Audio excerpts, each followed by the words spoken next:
I think it was just about a month ago, on March 21st, show how the US government, and through the lobbying interests of corporations, have harmed people overseas and not just in the United States. Now, the US government defended the overseas business interests of baby formula makers, and kids paid the price.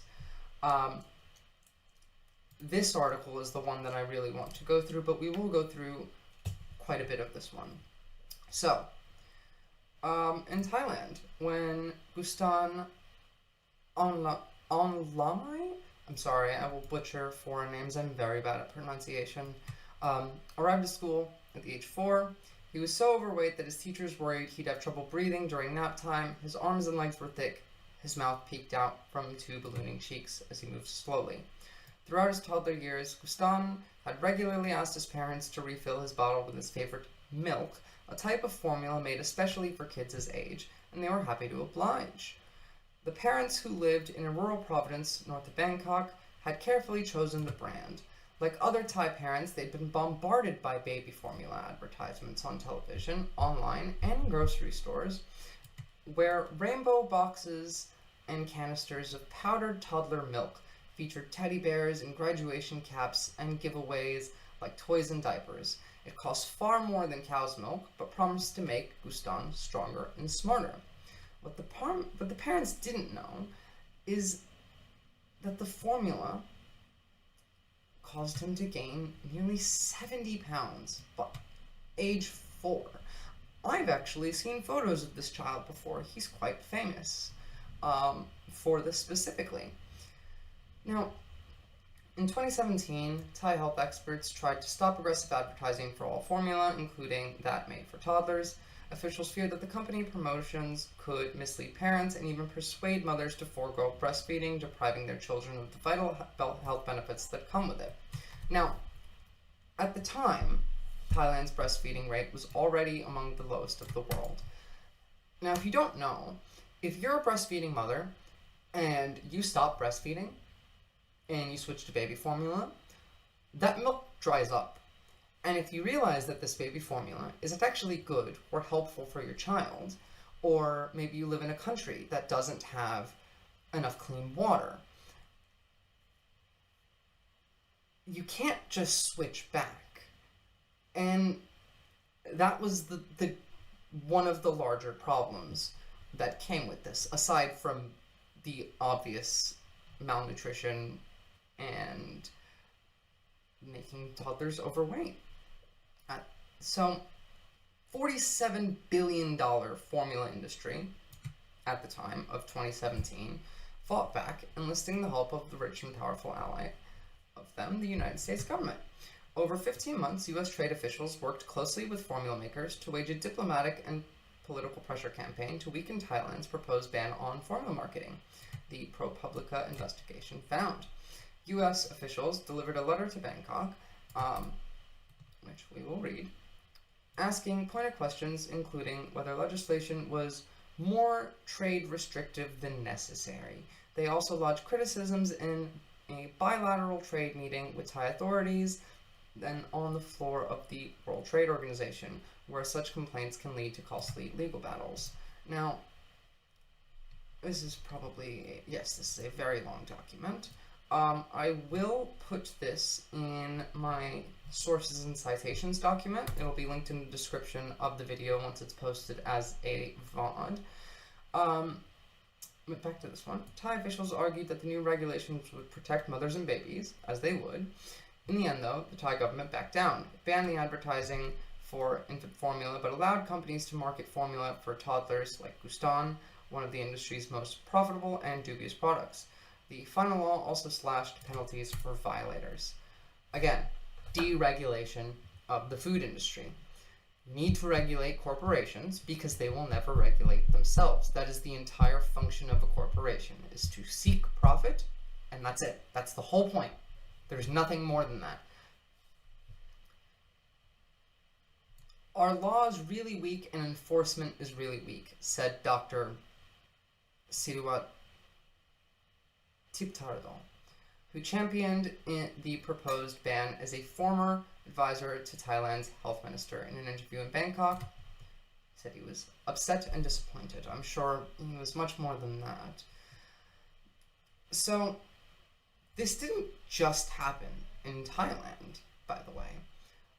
Together, the reporting shows the U.S. government repeatedly used its muscle to advance the interest of multinational baby formula companies such as Mead, Johnson, and Abbott, while thwarting the efforts of Thailand and other developing countries to safeguard the health of their youngest children.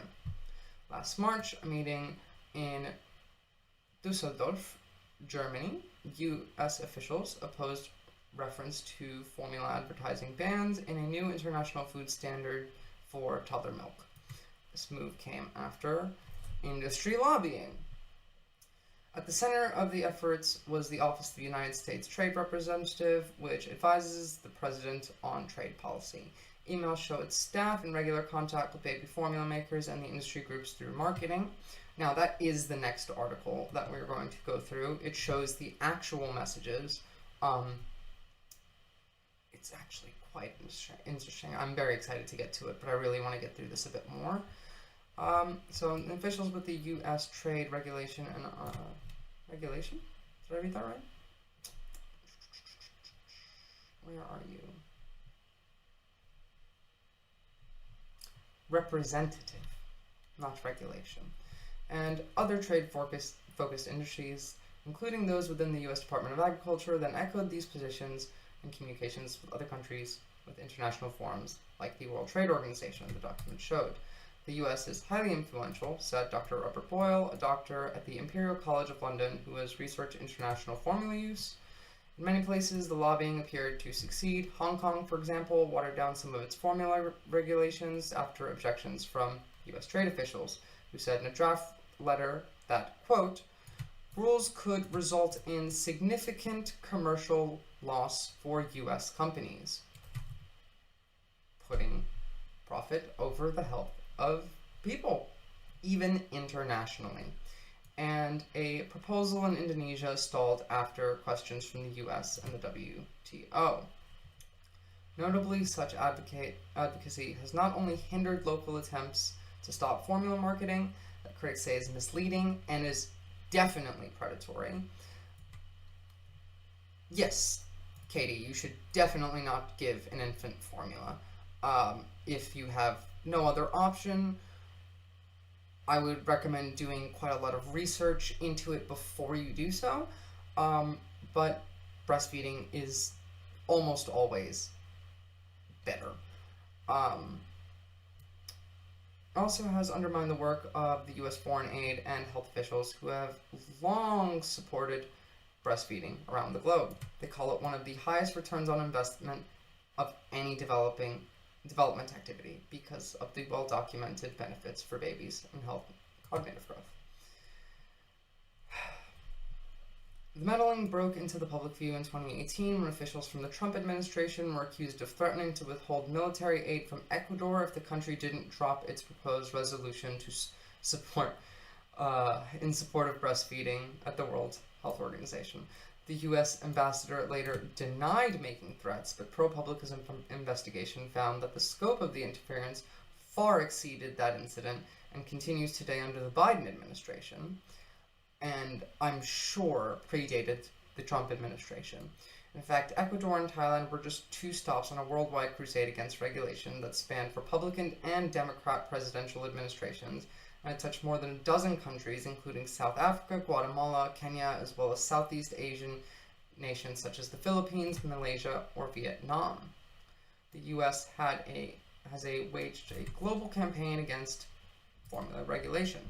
Now, U.S. agencies have intervened in at least 17 jurisdictions over the last several decades on behalf of the formula industry.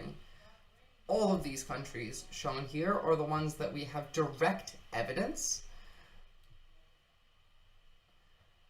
Katie says, according to the NCBI, concerns about insufficient milk supply is another frequently cited reason for early weaning of an infant. One national study on feeding practices found that about 50% of mothers cited insufficient milk supply for the reason.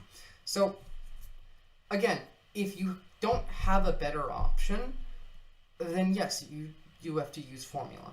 But there are other options, like especially in countries that are more community focused outside of the United States. Back a couple hundred years ago, there was a word for this. It's lost to me. Um, Milkmaids, I believe that they were called, is what the rich and wealthy would use when, let's say, like a princess gave birth to their child and they didn't really feel like breastfeeding. They would find somebody else who had given birth and who was feeding a child. And if you really don't have the option of being able to breastfeed yourself, I would recommend finding a friend who's had a child, maybe asking them for some help in that. Do whatever you can to the best of your ability, but relying solely on formula without really much in the way of supplementing it. Like, you could research the types of formula that you can find the ingredients in said formula, and try and find ones that don't have as much sugar in them would be a good start. And try and mix that formula with actual, like, you can buy vegetables and just mush them in a blender and just add little bits of that into the formula. Supplement it yourself if need be. There's really not much you can do aside from that. But these formula companies just straight up lie, and generally we don't even really know what's in these things. Hold on.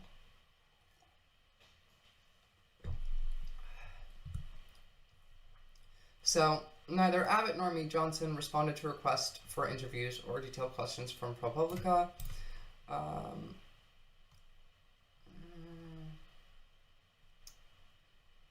In response to the written questions, an agency spokesperson said in a statement that under President Joe Biden, the trade agency had emphasized respecting the role of foreign governments in deciding the appropriate regulatory approach, including the respect to infant formula.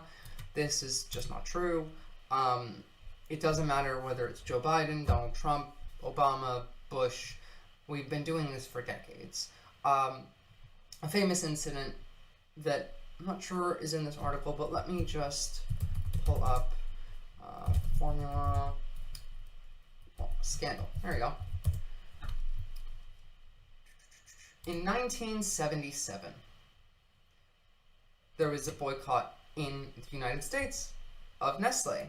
The boycott expanded into Europe, and in the 1980s was prompted by concerns about Nestle's aggressive marketing of infant formula substitutes for breast milk, particularly in underdeveloped countries. The boycott canceled and renewed because of business practices of Nestle and others. So this has been going on for a very, very, very, very, very long time. I'll link this one in my source doc too, because I don't really have the time to go over it. We have way more than just what's shown on this bar to go through. But again, Katie, thank you for the excellent question.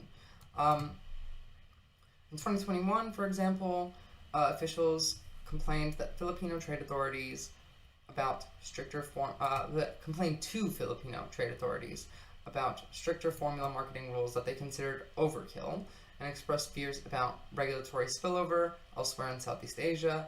In Kenya, they sought to strike a provision in a proposed formula advertising ban after the industry group sent the U.S. Trade representative a paper seeking its deletion.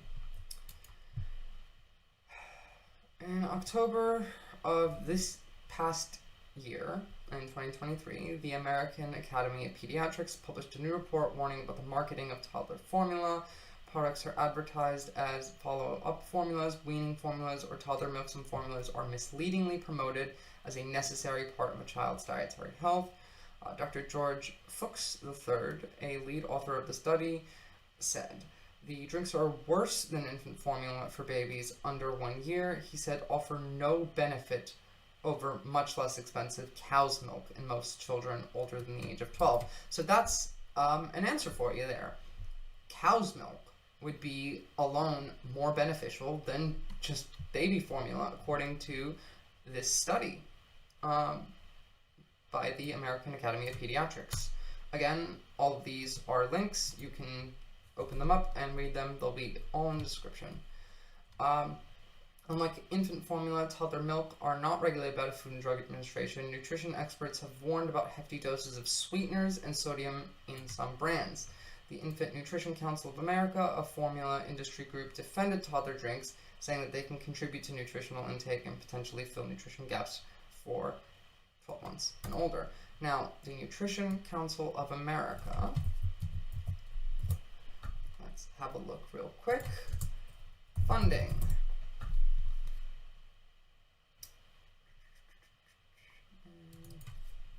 Ownership. Always, always, always, when you're looking at a source, come on, Wikipedia, you'll give me it. There we go. Always, always, always, when you're looking at a source, research the source, look where its ownership lies, look where its funding comes from, and it'll help you be able to understand whether it is a lobby group. American Society of Professional Researchers, practitioners in the field of nutrition. Cool. Wonderful. Corporate relationship concerns. The ASN has conflicting interests in taking funds from the food industry and marketing groups while providing unbiased information on nutrition. These conflicts of interests have caused criticisms and concerns of bias. ASN actions have also been criticized for being better aligned with nutritional advice of sponsors than the advice of the World Health Organization, and other public health, public interest, and government organizations. So, again, this is why we look these things up. This right here is just untrue. This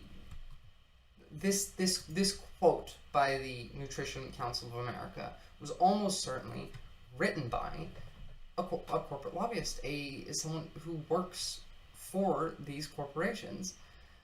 Toddler milk made up about 11% of all formula sales in the US in 2023, but it was much more popular abroad. According to Euromonitor, which tracks sales data worldwide, it made up to 37% of sales globally. In Thailand, it accounted for more than half.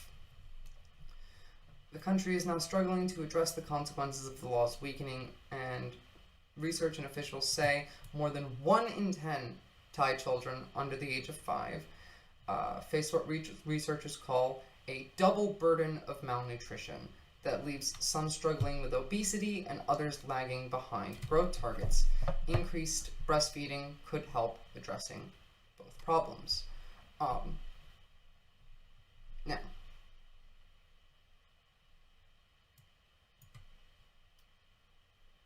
formula is one of only 2 products with international recommendations to prohibit its marketing. The other is tobacco.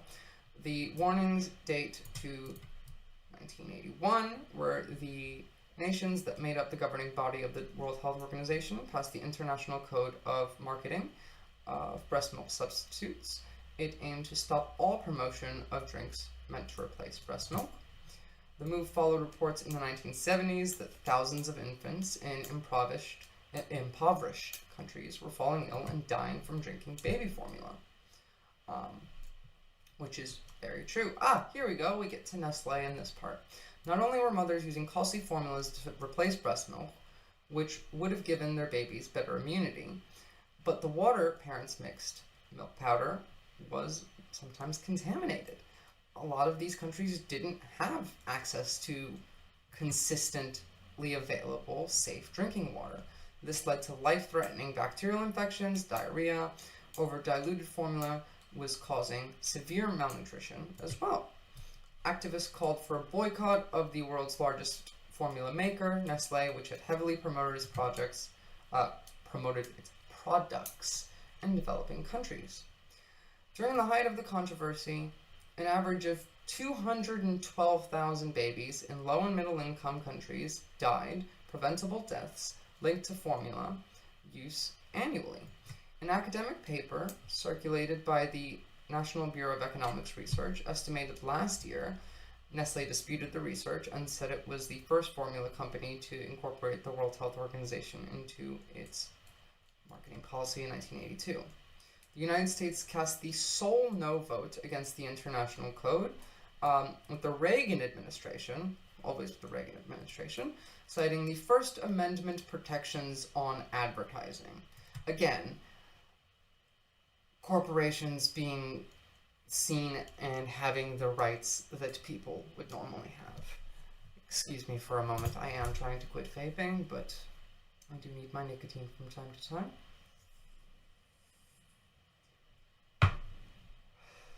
Very unprofessional of me.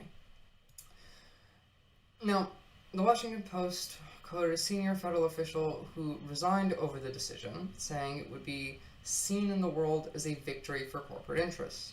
It absolutely was. Pretty much everything the Reagan administration did was seen as a victory for corporate interests. So, to be short, formula was crucial for babies who didn't have access to breast milk, but for those who did, public health experts feared aggressive in advertising and free samples would derail a critical cycle. Once babies start drinking formula regularly, researchers show that the mother's breast milk supply can and will drop and dry out. Both the WHO and UNICEF explain, quote, formula milk marketing, not the product itself, disrupts informed decision-making and undermines breastfeeding and child health. It is really both. Again, like we said before, if you have to use formula, then use formula. But try and supplement it with regular cow's milk, use a blender, add some nutrition into them, do your research into these brands, find ones that aren't incredibly high in sugar, incredibly high in sodium.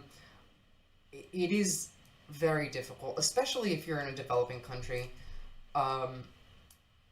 This type of marketing really leads to harm. In the years since the international code was adopted, at least 144 countries have sought to enshrine its voluntary restrictions into law that bar formula marketing in stores, hospitals, and elsewhere. Despite poor enforcement in many places, the laws have had a measurable benefit. Studies have shown that countries that adopted marketing bans saw their breastfeeding rates rise, and more breastfeeding is in turn linked to fewer infant deaths. It also reduces the mother's risk of certain cancers. Baby formula manufacturers responded to slower growth in infant formula sales by creating products for older babies and toddlers, age groups that fell outside of most regulations.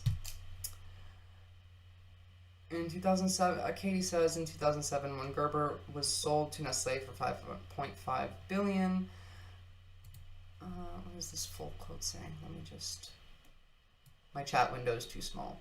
Does this apply to baby food as well? Yes, it does actually apply to baby food as well. As we're about to see, because formula growth was so small, these companies started creating products for older age groups that fell outside of most of these regulations. We have proven global demand creation model. Greg Schuchuk, Mead Johnson's head of global marketing, told investors in 2013, capture baby very early on, often before it's born, hold on to them through feeding and their feeding challenges, and extend them as long as possible. Mead, which was based in the United States until a British company bought it in 2017, termed the strategy ARE, acquisition, retention, and extension. So I believe, Katie, that yes, this does extend to baby food as well. Always do your research when you're buying food products. Is really going to be the lesson that we learn throughout the rest of the stream. To make toddler products more attractive to parents who usually just gave their kids cheaper cow's milk beginning at age 1, formula makers began adding nutritional supplements like DHA, omega-3, and fatty acids found in fish, algae, with purported benefits for brain and eye health. These claims, however, are unproven. Studies have found no definitive link between babies' brain and eye development and DHA supplementation. A 2017 meta-analysis of 15 studies found, according to Cochrane, a nonprofit that supports a systematic review of health research, in fact, that breastfed babies perform better on intelligence tests. Still, formula companies used additives like DHA as a hook to expand their market share, said Peter Buzzi, CFO and treasurer of Martech Bioscience Corp., which produced DHA at an analysis meeting in 2004, really targeting, the sippy cups of the world. Quote, what a disgusting thing to say. A spokesperson for the Infant Nutrition Council of America, again, a corporate lobby-funded organization, defended the health and nutrition claims, saying that they are based on science and medical research and meet all legal and regulatory nutritional science requirements. Now, they do meet all legal, regulatory, and nutritional science requirements, but again, they do this because of the previous laws that we covered, including the Dietary Supplements, Food, Cosmetic, and Drug Act. The marketing worked. Toddler milk has overtaken infant formula in worldwide sales, according to Euromonitor. Global toddler milk sales have grown by 25% since 2013 to almost 20 billion. This is on top of the 30 billion that they were making from infant formula. A little less than 2 gallons of toddler milk costs $30 or more, compared with around $3.94 a gallon for regular milk in the United States. If your child is over 1, give them regular milk, not toddler milk. Is probably, almost certainly, more beneficial to the child's health. Formula manufacturers, the popularity of the products had another benefit. It helped them circumvent local rules against marketing infant formula.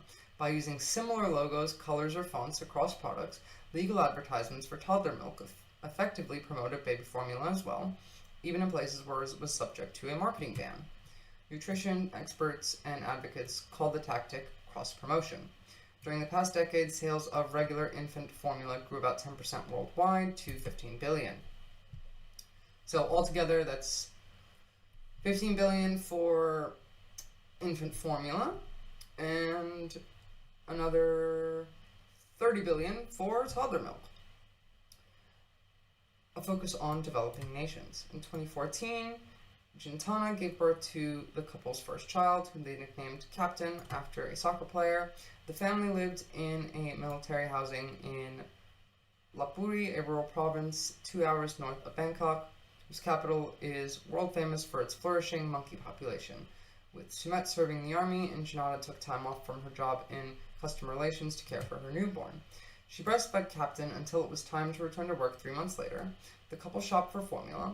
Health claims formula makers listed on the packages were very important, Sumet said through a translator. They settled on a product called Dumex that promised to strengthen Captain's brain immunity and eyes. It was made by the French giant Danone, which boasts the brand has happily raised generations of Thais. Millions of women like Gintana had been entering the workforce in developing regions such as Southeast Asia. The big 6 transnational companies that make most of the world's baby formula saw this as a boom. For Mead Johnson, the maker of Enfamil, the benefits of developing economies were twofold. Firstly, in most countries, breastfeeding is incompatible with women participating fully in the workforce. Finish quote. CEO Casper Jacobson said in 2013 earnings call, quote, and secondly, as women participate in the workforce, that creates a rapid increase in the number of dual-income families that can afford more expensive premium nutritional products. Again, expensive and premium, not really nutritional products. By then, Thailand was Mead's 5th biggest market worldwide, and Southeast Asia was well on its way to becoming more important to the formula industry than the US and European markets combined. As business boomed, advocates lambasted the industry for the practices. Mead employees, for example, allegedly bribed healthcare workers at government hospitals in China so they would recommend the company's formula to new mothers. Charges the company ultimately resolved with a $12 million settlement in 2015. Allegedly, but still paid a $12 million settlement. I feel like we're all kind of smart enough to put two and two together there.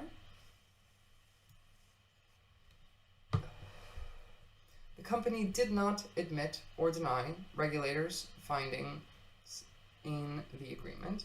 Danone faced similar allegations from Chinese media related to brand Captain and Guston drink, Dumex. Danone said at the time that it accepted responsibility for lapses and suspended the program involved, according to the BBC. The industry maintained close relations with the medical establishment in Thailand too. One pediatrician and advocate for breastfeeding, Dr. Suthira,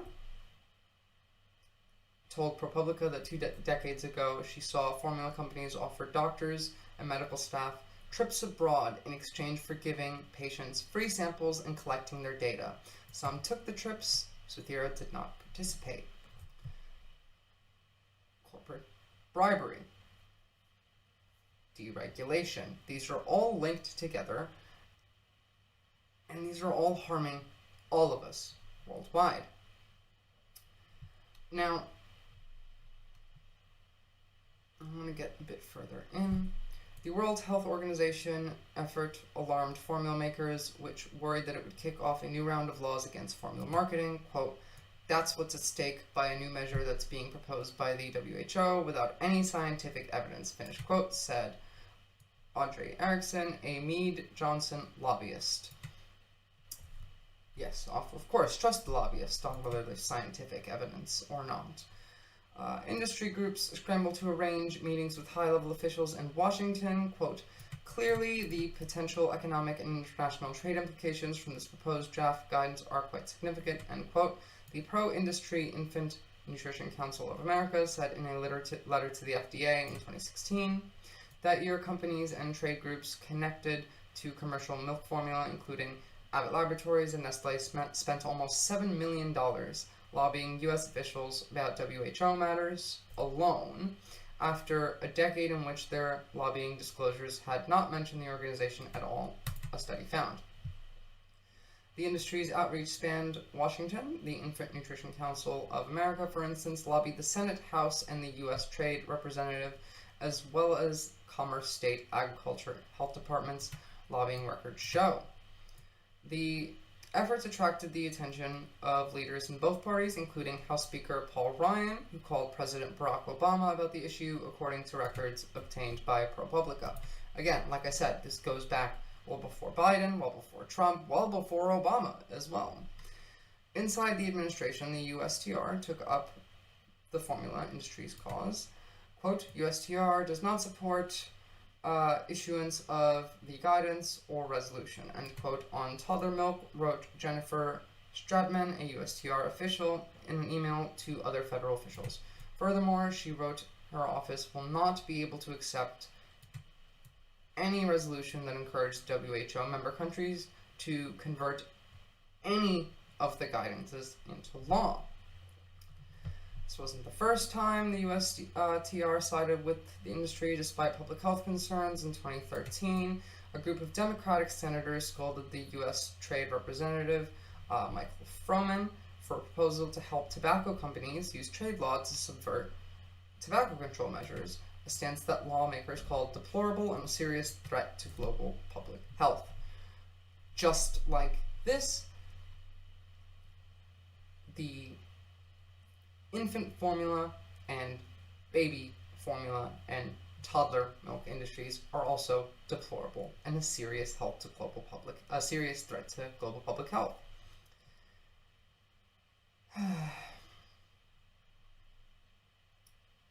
A lot of this is in the next article, so I'm just looking for anything in here that is important to get through.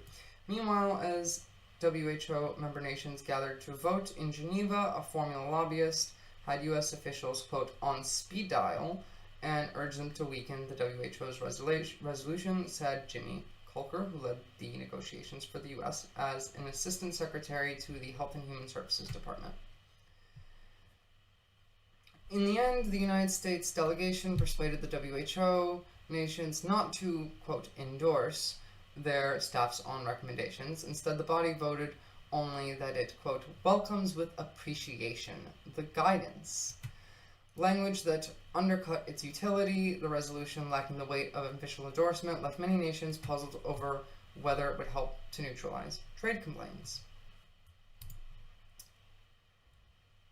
This caused a lot of confusion, quote, said Lawrence Crummer Strawn, a WHO official who focuses on child feeding and former nutrition chief for the CDC. What does that really mean? The practical impact of the resolution weakened wording became clear within months when the US and other dairy producers like Australia and Canada accused Thailand of attempting to obstruct trade with its marketing ban. Thai officials argued that their country had a strong need for regulation, quote, end quote, saying that the, quote, sales promotion of milk formula for babies and toddlers contributed to the nation's low rate of breastfeeding, but when it referenced the WHO's guidance and resolution to support its position to the World Trade Organization, the U.S. countered those measures did not amount to, quote, an international standard. When Thai National Legislative Assembly finally passed its formula marketing measure in April of 2017, the provisions that the U.S. and its allies, plus some Thai doctors and industry lobbyists, had complained about most loudly were either watered down or gone entirely. Lawmakers had reduced the maximum criminal penalty for violators from 3 years in prison to 1 year in prison, and the maximum fine from $8,700 to $2,900, USDA documents show. The law banned the marketing of infant formula and outlawed cross-promotion, but it still allowed the advertising of products for 1 to 3 year olds.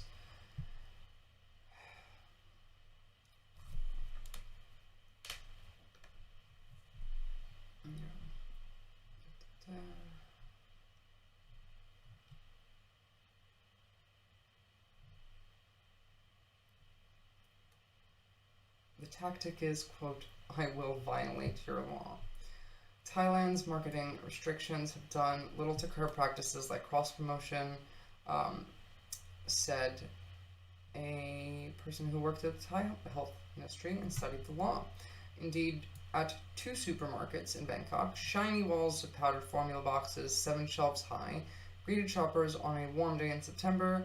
There were few differences between packages for products intended for babies and those intended for toddlers.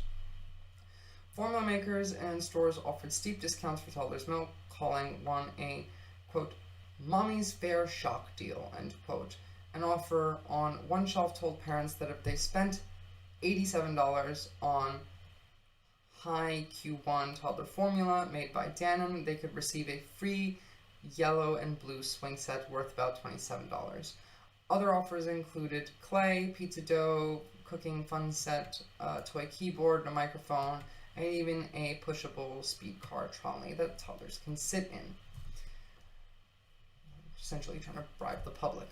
A 2022 study led by Nisakol found that 227 instances of formula marketing violated the law.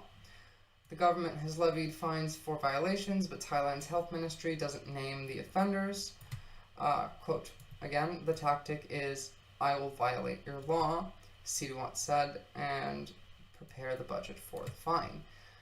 When corporations get fined these tiny little amounts, $8,000 to basically $3,000 and a year in jail, which almost nobody is going to prison for this anyway, there is no incentive for them to stop doing this. There needs to be stricter regulation. That's the only way that you can stop a corporation from doing things like this. While Thailand's exclusive breastfeeding rate for babies 6 months or younger rebounded about 29% in 2022, UNICEF found that it's still far short of the WHO's target of at least 50% by 2025. The country's rate of obesity and stunting for children 5 and under are higher today than they were in 2016, the year before the watered down formula law was passed. Cool. Now, let's get to the meat of things. Documents show internal clash before U.S. officials push to weaken toddler formula regulations. Now again, just to be clear, this isn't just happening in Thailand. This was a worldwide issue. I think the last article said like 12 countries at the very least. So, ProPublica is a non-profit newsroom that investigates abuses of power. You should absolutely sign up for their weekly newsletter. They do really great work. Over the past decade, countries around the world have sought to limit the advertising of toddler formula, a powdered drink that often promises to improve child's brains and eyesights. I'm trying to not read the same things that we just read in the last article, but industry sales, however, have not only persisted but boomed with the help of their powerful ally, the United States government. As ProPublica reported this week, federal trade agencies have worked in tandem with formula companies to fight restrictions on formula marketing. While these battles typically play out behind the scenes, ProPublica obtained thousands of pages of government records that provided a rare window into one of the more consequential campaigns in recent years. It happened during the Obama administration in 2016, as member nations of the World Trade Organization, collectively known as the World Health Assembly, considered a resolution encouraging limits on marketing and promoting foods aimed at infants and young children.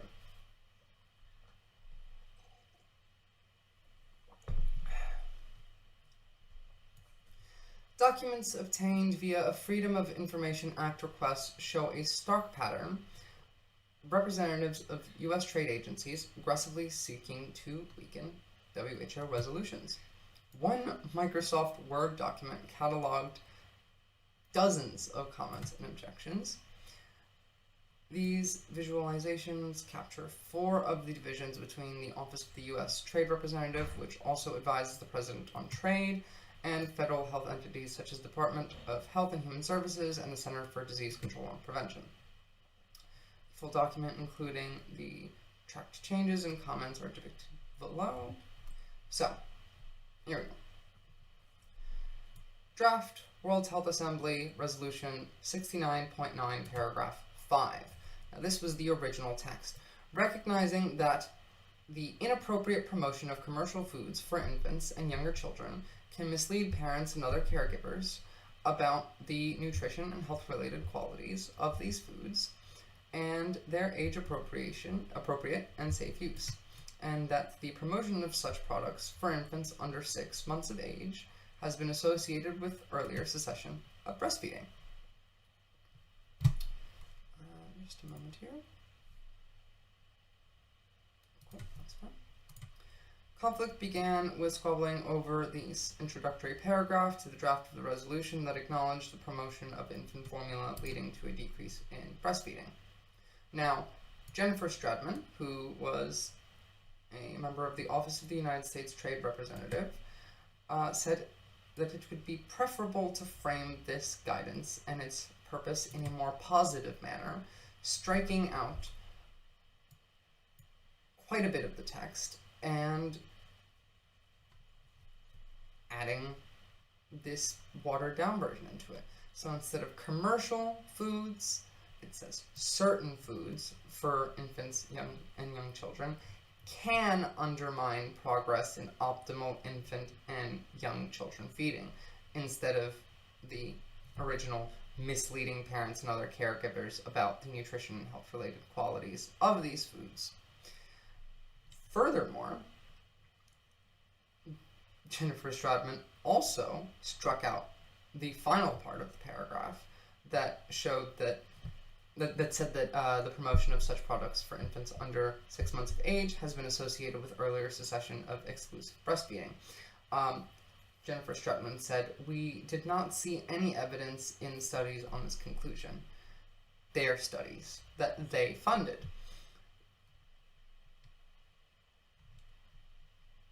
Now, the CDC's Jennifer Seymour disputed Stratman's claims and commented that the language about breastfeeding must not delete. There is significant evidence to support this assertion. And then the Office of Global Trade Affairs, a Health and Human Services official, agreed with Seymour, arguing that there was significant evidence to support, quote, must retain significant evidence in the overall literature supports this statement and domestically and internationally.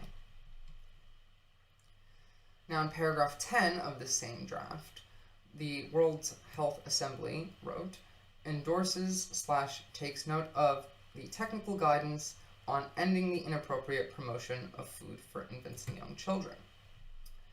This was also challenged by Stratman, the trade official, removed the word endorses and commented that the Trade Representative's Office does not support using positive language to describe the nation's stance on the resolution.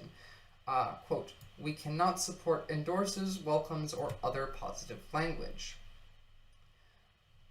Then a trade official tacked on language in support of milk productions, while recognizing that milk products and certain complementary foods provide adequate nutrition.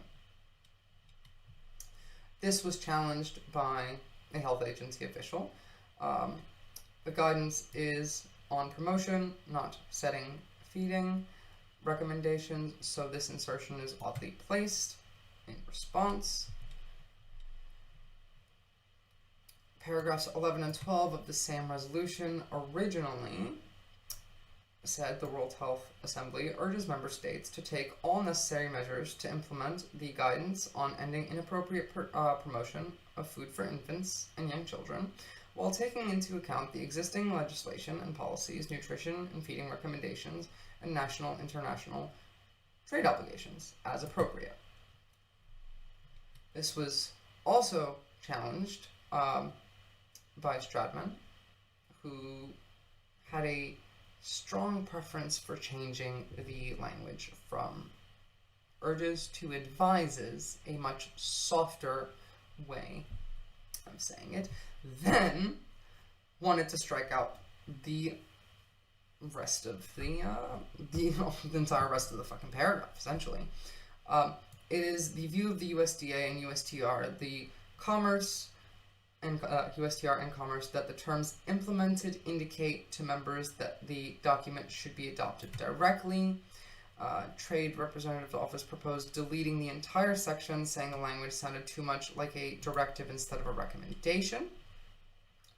Next, trade officials proposed an alternate sentence that encouraged member states to consider a range of factors instead of take all necessary measures. They wanted it to say to consider a range of factors when determining how best to address inappropriate promotion in their national context, including national policies, impact assessment laws, basically just softening the language even more. Now, Jennifer Seymour, again, from the CDC, responded that the trade officials' edits were undercutting the purpose of the entire resolution. Again, this is just denying the guidance and suggesting that people should use anything else but to determine what they do. Good on you, Jennifer Seymour. Now, paragraph 30, another section of the draft proposal, described what the World Health Assembly was ultimately asking formula companies to do.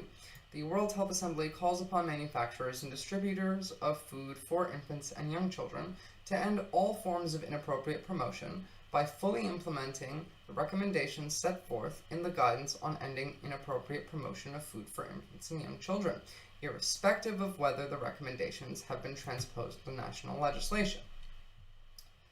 Stratman again struck much of this section, replacing with instructions only about product labeling. This construction provides concrete guidance to the private sector on what they should be doing, and they should be doing to end inappropriate promotion. Having a little sticker is not... God, this makes me so angry, just reading through this. Seymour from the CDC fervently opposed the changes by the Trade Representative's Office. No This challenge makes no sense and is completely changing the meaning of the section of the document. Once again, it removes any reference to guidance, which makes no sense for a resolution about the guidance. Ultimately, the US delegation and its allies persuaded the WHO nation to scrap endorsing the resolution as trade officials had advocated. Instead, the body voted to welcome the guidance with appreciation. Again, this is the same, this has caused a lot of confusion from the WHO representative from the previous article. Some of the points the U.S. agencies had hardest for were missing too, including well-documented link between formula promotion and early cessation of breastfeeding. The trade representative spokesperson declined to comment on the actions on the WHO resolution. In a general statement, the spokesperson said that in regards to infant formula, USTR, in conjunction with others in the interagency, work to uphold and advocate for policy and regulation decisions that are based in science. Sorry for the frame rate drop, guys. The internet is kind of shit here. Nothing I can do about it.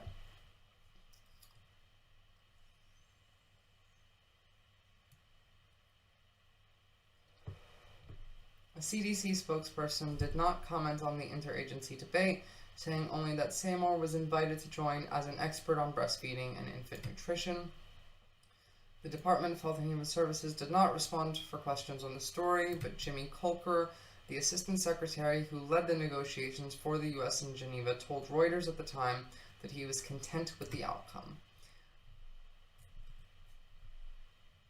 Just absolutely disgusting.